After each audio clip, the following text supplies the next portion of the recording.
नमस्कार विद्यार्थी मित्रांनो, तर आपण ऑडिटचा दुसरा टॉपिक बघत होता, ते म्हणजेच काय इंटरनल ऑडिट.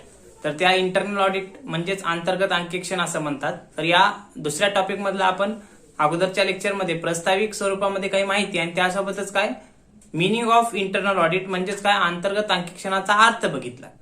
तर थोडक्यामध्ये सांगतो या ठिकाणी की अंतर्गत अंकेक्षण म्हणजे दुसरं तिसरं काही नसून व्यवसायामधील एका कर्मचाऱ्याची नेमणूक केली जाते अंतर्गत अंकेक्षक म्हणून, आणि त्या व्यक्तीद्वारे काय केलं जाते, व्यवसायामध्ये जे काही दैनंदिन व्यवहारांच्या नोंदी केल्या जातात लेखापुस्तकामध्ये त्या तपासल्या जातात. वर्षाच्या शेवटी मुख्य अंकेक्षक तपासत असतो, पण हे जे काही अंतर्गत अंकेक्षक आहे ते काय करत असतो या अंतर्गत अंकेक्षणामध्ये की दररोजच्या व्यवहारांच्या नोंदी नियमितपणे जे काही व्यवसायामध्ये व्यवहार होतील त्या व्यवहारामध्ये अफरातफर, लबाडी, कपट, चुका हे झाल्यात का बघतो, आणि जर झाल्या असतील तर दुरुस्त करून घेत असतो.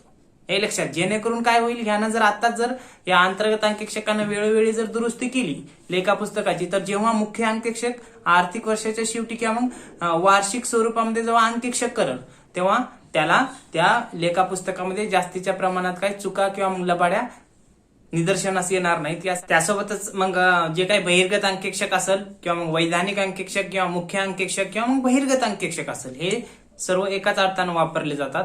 मग वर्षाच्या शेवटी तो जेव्हा लेखापुस्तकांचं काय तपासणी करेल आणि लेखापुस्तकाबद्दल जेव्हा सभासदांना म्हणा, मालकांना म्हणा किंवा संचालक मंडळांना जेव्हा अहवाल देतो तेव्हा तो अहवाल कसा असेल, मग तो चांगला असेल किंवा मग काय म्हणता येईल स्वच्छ अहवाल बहिर्गत अंकेक्षक, मुख्य अंकेक्षक किंवा मग वैधानिक अंकेक्षक, संचालक मंडळ किंवा मग भागधारकाला देऊ शकतो. पण हे कधी देऊ शकतो, हे जो कोणी अंतर्गत अंकेक्षक आहे हा सेवकच असतो कर्मचाऱ्यामधला निवडलेला. तो काय करतो, व्यवसायातील लेखापुस्तके तपासतो आणि ते व्यवस्थितरित्या तपासले म्हणून त्या काय संचालक मंडळांना काय त्याचा रिपोर्ट देतो, म्हणजे सांगतो की बाबा असं असं आम्ही काम ओके झालेलं आहे. वर्षाच्या शेवटी मुख्य अंकेक्षक लेखापुस्तकांचे काय परीक्षण करेल, पण हा जो कोणी अंतर्गत अंकेक्षक आहे तो वर्षभर काय करत असतो, व्यवहारांची तपासणी करत असतो. जिथं अफरातफर, लबाडी, चुका झाल्या असतील तर त्या दुरुस्त करण्याचं काम करत असतो. हे या ठिकाणी सांगता येऊ शकते. तर आपल्याला या लेक्चरमध्ये काय करायचं आहे, तर या दुसऱ्या युनिट मधला आपल्याला पुढचा पॉईंट घ्यायचा आहे आणि ते म्हणजेच काय, basic principles of इस्टॅब्लिशिंग internal audit. त्यालाच मराठीमध्ये म्हणता येईल बघा काय, अंतर्गत अंकेक्षणाच्या आस्थापनाचे मूलभूत तत्वे. तर त्यामध्ये सांगता येऊ शकते बघा काय, की व्यवसायाचं स्वरूप जर मोठं असेल तर त्या व्यवसायाचं स्वरूप मोठं असल्यामुळे त्या व्यवसायामध्ये जे काही व्यवहार घडतात त्या व्यवहारांची संख्या काय जास्त किंवा मग अधिक असलेली आपणास सांगता येऊ शकते. मग अशा वेळेस ते व्यवहार घडल्यानंतर त्या व्यवहाराची नोंद संबंधित लेखापालाद्वारे करण्यात येते त्या लेखापुस्तकामध्ये. मग अशा वेळेस व्यवहारांची संख्या जास्त आहे, लेखापुस्तकात जर नोंदी करायच्या तर त्यावेळेस काय चुका, लबाडी किंवा मग अफरातफर होऊ शकते, अनावधानाने किंवा मग मुद्दामून किंवा मग काय न कळत चुका होऊ शकतात, बरोबर. मग अशा वेळेस काय करतो हा अंतर्गत अंकेक्षक, जो की सभासदांनी किंवा मग मालकाने किंवा मग संचालक मंडळाने काय केलेला असतो, नेमलेला असतो. हा व्यक्ती व्यवसायामधलाच असतो. तो काय करतो, संबंधित लेखापुस्तके लेखापालाने जे काही तयार केलेले आहेत त्यांचं काय त्या व्यवहारांच्या नोंदी तपासत असतो. आणि जर तिथं त्याला जर वाटलं काय इथं अफरातफर काही चुका वगैरे आहेत तर त्या दुरुस्त करत असतो. हे लक्षात. त्यासोबतच पुढे सांगता येऊ शकते काय, की अंतर्गत अंकेक्षणामध्ये अंतर्गत अंकेक्षक हे नियमितपणे आर्थिक घटकांचं परीक्षण करत असतात. म्हणजे हे जे काही इंटरनल ऑडिटर असते ते काय करत असते, की जे काही लेखापुस्तके लिहिलेली आहेत त्या लेखापुस्तकांचं काय किंवा मग आर्थिक जे काही घटक असतात, आर्थिक व्यवहार त्यांची काय परीक्षण किंवा मग त्यांची तपासणी करत असलेला या ठिकाणी आपल्याला सांगता येऊ शकते. त्यासोबतच काय, की हे तपासणी झाल्यानंतर वेळोवेळी दुरुस्ती करत असतो. अफरातफर, लबाडी कुठं झाले का बघत असतो, नसेल तर ठीक आहे, झाली असेल तर तिथं संबंधित दुरुस्त करायला सांगतो आणि त्याविषयी संबंधित रिपोर्ट म्हणजे सांगत असतो व्यवस्थापक किंवा मग संचालकांना की बाबा असं असं या ठिकाणी अशी अशी अफरातफर किंवा मग चुका झाल्या नाहीत, समजा ओके आहे असं काहीतरी सांगतो. असं चुका वगैरे झाल्या असतील तर दुरुस्त करून घ्यायला सांगत असतो. हे या ठिकाणी सांगता येऊ शकते. त्यासोबतच हा जो कोणी अंतर्गत अंकेक्षक असतो हा काही पात्रताधारक असावा असा नाही, बरं का. तो कर्मचाऱ्यामधलाच व्यक्ती असतो, त्याला फक्त काय अंकेक्षणाचे किंवा मग हिशोब पुस्तक कसे तपासायचं हे जरी ज्ञान असलं तर बस. पण त्याची पात्रता तो सीए, मुख्य अंकेक्षक जसा सीए असावा तसं याला काही पात्रता अशी ठरलेली नाही हे या ठिकाणी सांगता येऊ शकते, हे लक्षात. तर आता अंतर्गत अंकेक्षण जर आपल्या व्यवसायामध्ये जर काय आस्थापन करायचं असेल किंवा मग स्थापन करायचं असेल किंवा मग काय व्यवसायाची लेखा पुस्तके तपासण्यासाठी अंतर्गत अंकेक्षण आपल्याला काय करायचे, इस्टॅब्लिश करायचे, हे लक्षात. तर त्यासाठी काय काही मूलभूत तत्वे आहेत, काही काय प्रिन्सिपल दिलेले. त्यामध्ये नंबर 1 तत्व सांगता येऊ शकतं या अंतर्गत अंकेक्षणाबाबतीत, तर ते म्हणजेच काय, स्वतंत्र किंवा मग स्वातंत्र्य. तर यामध्ये सांगता येऊ शकते काय, अंतर्गत अंकेक्षणाचं हे एक पहिलं मूलभूत तत्व आहे अंकेक्षण स्थापनेबाबतीत.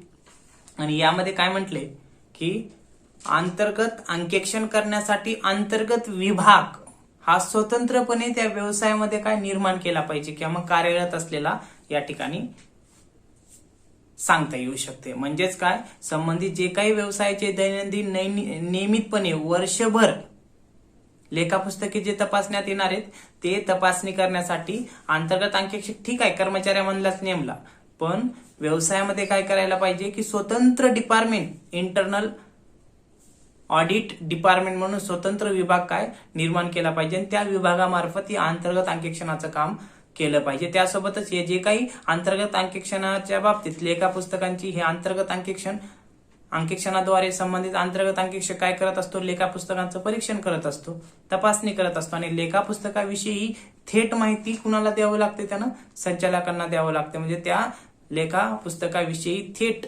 अहवाल संचालकांना देणं आवश्यक आहे. म्हणजे हे पहिलं मूलभूत तत्व म्हणजे स्वतंत्र, म्हणजेच काय विभाग स्वतंत्र असला पाहिजे अंतर्गत अंकेक्षणाचा. त्यासोबतच त्यांनी जे काही लेखा पुस्तकांचं परीक्षण किंवा मग तपासणी केली त्याविषयी अहवाल म्हणजे रिपोर्ट म्हणजे सांगणं कुणाला की संचालक मंडळांना, हे एक या बाबतीत सांगता येऊ शकते पहिलं तत्व. त्यानंतर नंबर 2 या ठिकाणी मूलभूत तत्व या अंतर्गत अंकेक्षणाचं सांगता येऊ शकते ते म्हणजे काय, उद्देश. तर यामध्ये सांगता येऊ शकते व्यवसायामध्ये अंतर्गत अंकेक्षण करण्यासाठी स्वतंत्र विभाग तुम्ही काय निर्माण केलात, पण स्वतंत्र विभाग निर्माण केल्यानंतर ते अंतर्गत अंकेक्षणाचा काय उद्देश सुद्धा निश्चित करायला पाहिजे, जेणेकरून काय त्या उद्देशानुसार ते अंतर्गत अंकेक्षणाचं काम त्या अंतर्गत विभागाद्वारे काय करू शकतो, पूर्ण करू शकतो. त्यासोबतच दुसरे जे काही विभाग आहेत ते उद्या चलून या काय अंतर्गत अंकेक्षकाला किंवा मग अंतर्गत अंकेक्षण विभागाला काय की बाबा अर्धवट अंकेक्षण केलेली माहिती किंवा मग अर्धवट करणारा विभाग असं म्हणू नये, म्हणून काय त्यांचं उद्दिष्ट अंतर्गत अंकेक्षणाचं अगोदरच पूर्वीच निश्चित करायला पाहिजे, जेणेकरून त्या उद्दिष्टानुसार अंतर्गत अंकेक्षक आपल्या अंतर्गत अंकेक्षण विभागाद्वारे काय आपले उद्दिष्टे पूर्ण करेल, म्हणजे नियमितपणे जे काही त्याला काम दिलेलं आहे ते करेल. म्हणून उद्देश सुद्धा निश्चित करायला पाहिजे, हे एक तत्व आहे या अंतर्गत अंकेक्षणाचं. त्यानंतर तिसरं तत्व बघा ते म्हणजेच काय, व्याप्तीची स्पष्टता. आता काय म्हटलेलं आहे की या अंतर्गत अंकेक्षणाची त्यासोबतच अंतर्गत अंकेक्षण जो काही विभाग आहे अंतर्गत अंकेक्षण करण्यासाठी त्यासोबतच अंतर्गत अंकेक्षकाची काय केली पाहिजे की व्याप्ती सुद्धा स्पष्ट केली पाहिजे, जेणेकरून काय व्यवसायामध्ये वर्षभर काय व्यवहार होणार आहेत, आर्थिक व्यवहार म्हणा किंवा मग इतर जे काही व्यवहार होणार आहेत ते व्यवहार होत असतात. मग अशा वेळेस त्या संबंधित अंकेक्षण विभागामधील अंतर्गत अंकेक्षकानं ते प्रत्येक टप्प्यावर व्यवसायातील जे काही व्यवहार होतील ते व्यवहार काय तपासले पाहिजेत, त्या व्यवहारांची काय तपासणी परीक्षण केलं पाहिजे किंवा तपासणी केली पाहिजे. यासाठी काय केलं पाहिजे, अगोदरच त्याचं काय व्याप्ती स्पष्ट केली पाहिजे, म्हणजे व्याप्तीची स्पष्टता निश्चित केली पाहिजे. अंतर्गत अंकेक्षकाची, अंतर्गत विभागाची, अंतर्गत अंकेक्षकाची ही व्याप्ती आधी स्पष्ट केली पाहिजे, जेणेकरून काय त्यांना प्रत्येक टप्प्यावर काय व्यवसायामध्ये जे काही व्यवहार होतात ते त्यांना परीक्षण करता येतील, हे या ठिकाणी सांगता येऊ शकते. त्यानंतर पुढलं 4 नंबरचं या अंतर्गत अंकेक्षणाचं मूलभूत तत्व म्हणजे काय, कर्तव्याची निश्चिती. तर यामध्ये सांगता येऊ शकते अंतर्गत अंकेक्षण व्यवसायामध्ये करायचं असेल तर मग अंतर्गत अंकेक्षकाची नेमणूक अंतर्गत अंकेक्षण विभाग तयार केला जातो.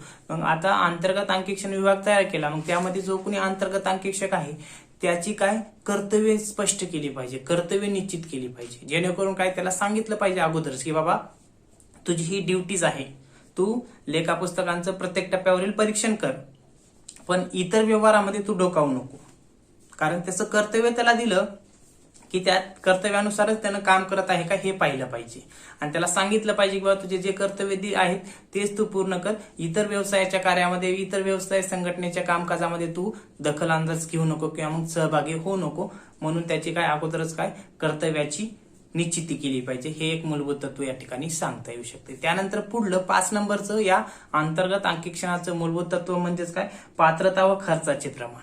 तर यामध्ये सांगता येऊ शकते की बाबा संबंधित जे काही अंतर्गत अंकेक्षण करण्यासाठी जो काही अंतर्गत अंकेक्षण विभाग तयार करण्यात आलेला आहे किंवा तयार करण्यात येतो त्यामध्ये काही कर्मचारी असतात. कारण फक्त अंतर्गत अंकेक्षक त्याच्या हाताखाली कुणी लागतील ना काम करायला. मग अशा वेळेस अंतर्गत अंकेक्षण करण्यासाठी अंतर्गत अंकेक्षण विभागामध्ये जे काही कर्मचारी असणार आहेत अंतर्गत अंकेक्षकासोबत त्यांची पात्रता, त्यांचं आकारमान हे लक्षात हे निश्चित केलं पाहिजे. त्यासोबतच आता काही खर्च सुद्धा करावा लागतो विभागाला हे लक्षात. कारण लेखा पुस्तकाची तपासणी करायचं म्हणल्यावर काही इक्विपमेंट म्हणा, काही स्टेशनरी वगैरे काही खर्च करावे लागतात बरोबर. मग अशा वेळेस काय की तिथं काय पात्रता व खर्चाचे प्रमाण निश्चित ठेवले पाहिजे. म्हणजे संबंधित कर्मचाऱ्यांची पात्रता, आकारमान किती असलं पाहिजे हे अंतर्गत अंकेक्षणाबाबतीत निश्चित केलं पाहिजे. त्यासोबतच अंतर्गत अंकेक्षण विभागानं जे काही खर्च करणार आहे किंवा मग जो काही अंतर्गत अंकेक्षण विभागाद्वारे खर्च करण्यात येणार आहे तो खर्च जे काही व्यवसायाला लाभाची प्राप्ती होती हे लक्षात त्यापेक्षा जास्त नसून हे एक या ठिकाणी सांगण्यात आलेलं आहे. हे तत्वामध्ये काय की संबंधित अंकेक्षण विभागामध्ये अंकेक्षकासोबत जे काही कर्मचारी काम करत असतात त्यांची पात्रता, आकारमान निश्चित करणं. त्यासोबतच अंतर्गत अंकेक्षण विभागाद्वारे जर काही खर्च करण्यात येत असेल तर ते खर्च कशापेक्षा जास्त नसून की खर्च केल्या जाणाऱ्या खर्चाचे प्रमाण अपेक्षित लाभापेक्षा जास्त नसणे. म्हणजे व्यवसायाला जे काही लाभ होणार आहे त्याच्यापेक्षा जास्त त्यांचा खर्च नसून हे एक तत्वामध्ये सांगितलेलं आपणास सांगता येऊ शकते. त्यानंतर पुढलं 6 नंबरचं या ठिकाणी मूलभूत तत्व सांगता येऊ शकते ते म्हणजेच काय, अंतर्गत अंकेक्षण कार्यक्रम हा काय बांधील असावा म्हटले. बांधील का असावा, कारण व्यवसायामध्ये जे काही व्यवसायाबाबतीत व्यवहार होतात, व्यवसायाचे परिचालन जे काही पैलू असतात त्या पैलूवर संचालक मंडळाच्या मागणीनुसार काय करण्यात यावं की बाबा अहवाल लगेच संचालक मंडळानं मागणी केली किंवा विशिष्ट परिचालनाबाबतीत किंवा मग इतर पैलू बाबतीत की लगेच या अंतर्गत अंकेक्षकाने त्या बाबतीत काही तपासणी केली म्हणून लगेच अहवाल संचालक मंडळाला देण्याची आवश्यकता आहे. म्हणून हे एक मूलभूत तत्व या ठिकाणी सांगता येऊ शकते. ते म्हणजेच काय, अंतर्गत अंकेक्षण कार्यक्रम वेळोवेळी बांधील असावा ज्याद्वारे विविध परिचालन व इतर पैलू वर नियमित अहवाल संचालक मंडळाच्या मागणीनुसार देण्यासाठी तयार असावा. म्हणजे संचालक मंडळाने मागणी केली विशिष्ट बाबी संबंधित लगेच काय केलं अंतर्गत अंकेक्षकानं किंवा मग अंतर्गत अंकेक्षण विभागानं मागणीनुसार अहवाल सादर विशिष्ट माहिती संदर्भात किंवा मग विशिष्ट पैलू बाबतीत देणं गरजेचं आहे. म्हणून हे एक तत्व या ठिकाणी सांगता येऊ शकतं या अंतर्गत अंकेक्षणाचं. त्यानंतर पुढलं 7 नंबरचं या अंतर्गत अंकेक्षणाचं तत्व या ठिकाणी सांगता येऊ शकते. बघा ते 1 लाईन मध्येच आहे की काय, अंतर्गत अंकेक्षण अहवालानुसार निर्माण झालेल्या योग्यता निष्कर्षावर कारवाई करणं व ही कारवाई करण्यासाठी व्यवस्थापनाचे सक्रिय सहभाग नोंदवावा. काय म्हटले की बाबा व्यवसायामध्ये हे जे काही अंतर्गत अंकेक्षकानं अंतर्गत अंकेक्षणाच्या माध्यमातून जे काही निष्कर्ष काढलेले आहेत मग त्या निष्कर्षाबाबतीत कार्यवाही करणं त्या व्यवसायानं किंवा मग व्यवस्थापकानं करणं गरजेचं आहे. म्हणून या ठिकाणी काय म्हटले, अंतर्गत अंकेक्षकानं अंतर्गत अंकेक्षणाच्या माध्यमातून लेखा पुस्तकाबद्दल जे काही निष्कर्ष काढलेले आहेत ते निष्कर्षावरती योग्य ती कार्यवाही करण्यासाठी व्यवस्थापनानं बरं का व्यवस्थापनानं काय केलं पाहिजे त्या बाबतीत सक्रिय आपला सहभाग नोंदवावा आणि जेणेकरून ज्या काही दुरुस्ती जे काही म्हणजे बाबी सांगितलेल्या आहेत अंतर्गत अंकेक्षणामध्ये त्या भरून काढाव्या. हे या ठिकाणी सांगता येऊ शकते तत्व. त्यानंतर पुढलं तत्व या अंतर्गत अंकेक्षणाचं ते म्हणजेच काय, वैधानिक अंकेक्षणाशी संबंध.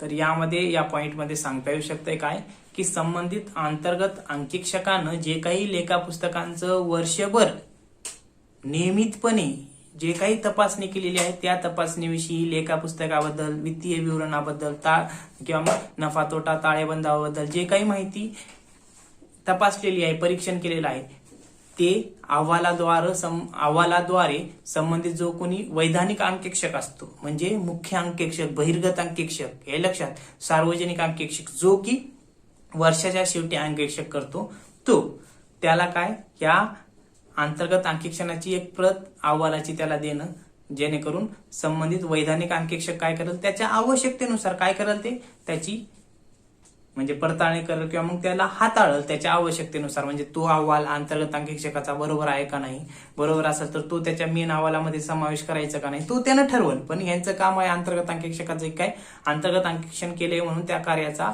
अहवाल संबंधित वैधानिक अंकेक्षकाकडे देणं हे या ठिकाणी हे एक मूलभूत तत्व या अंतर्गत अंकीक्षणाचं सांगता येऊ शकते. तर अशा पद्धतीनं एवढे या अंतर्गत अंकीक्षणाचे काय मूलभूत तत्वे म्हणजेच अंतर्गत अंकीक्षणाच्या स्थापनेबाबतीत किंवा मग आस्थापना बाबतीत मूलभूत तत्वे सांगता येऊ शकतात. एकूण 8 हे लक्षात. तर या ठिकाणी हा पॉइंट संपला. पुढल्या लेक्चरमध्ये आपण नवीन पॉइंट सुरू करणार आहोत. ओके.